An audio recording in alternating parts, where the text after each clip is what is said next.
వేసేటటువంటి అవకాశం ఎవరిచ్చారు అన్నది కూడా ఇవాళ బీఆర్ఎస్ పార్టీ శ్రేణులు కూడా ఆలోచన చేయాలి, తెలంగాణ ప్రజలు కూడా ఆలోచన చేయాలి. ఎందుకోసం వస్తుంది కేసీఆర్ గారికి అవినీతి మరక ఎవరి వల్ల అంటింది అలా, అది ఆలోచన చేసుకోవాలి కదా మనం కూడా.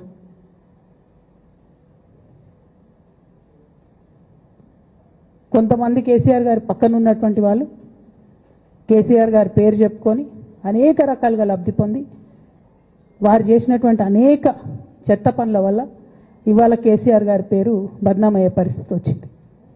అయినా మళ్ళీ వాళ్ళనే మోస్తాం, అయినా మళ్ళీ వాళ్ళనే ముందుకు తీసుకెళ్తామని అనుకుంటే పార్టీ ఎట్లా ముందటికి పోతుంది? ఒక బిడ్డగా నిజంగా నేను బాధపడతా ఉన్నా.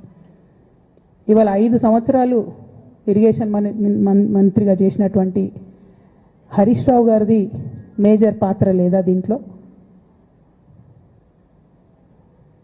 అందుకే కదా కేసీఆర్ గారు వారిని సెకండ్ టర్మ్లో తప్పించిండ్రు. ఈ మొత్తం కాళేశ్వరం ఎపిసోడ్లో కేసీఆర్ గారికి మరక అంటిందంటే 2-3 వ్యక్తులు కారణం. మాజీ రాజ్యసభ సభ్యుడు ఒకలైతే, హరీష్ రావు గారు ఒకలైతే, మేఘా కృష్ణారెడ్డి గారు ఇంకోడు, మేఘానో బోగానో ఏదో. ఈ పెద్ద పెద్ద కాంట్రాక్టర్లు అందరితో కుమ్మక్కై కేసీఆర్ గారు ప్రజల కోసం ఆలోచన చేస్తే, నీళ్ళ కోసం ఆలోచన చేస్తే, వీళ్ళు సొంత వనరుల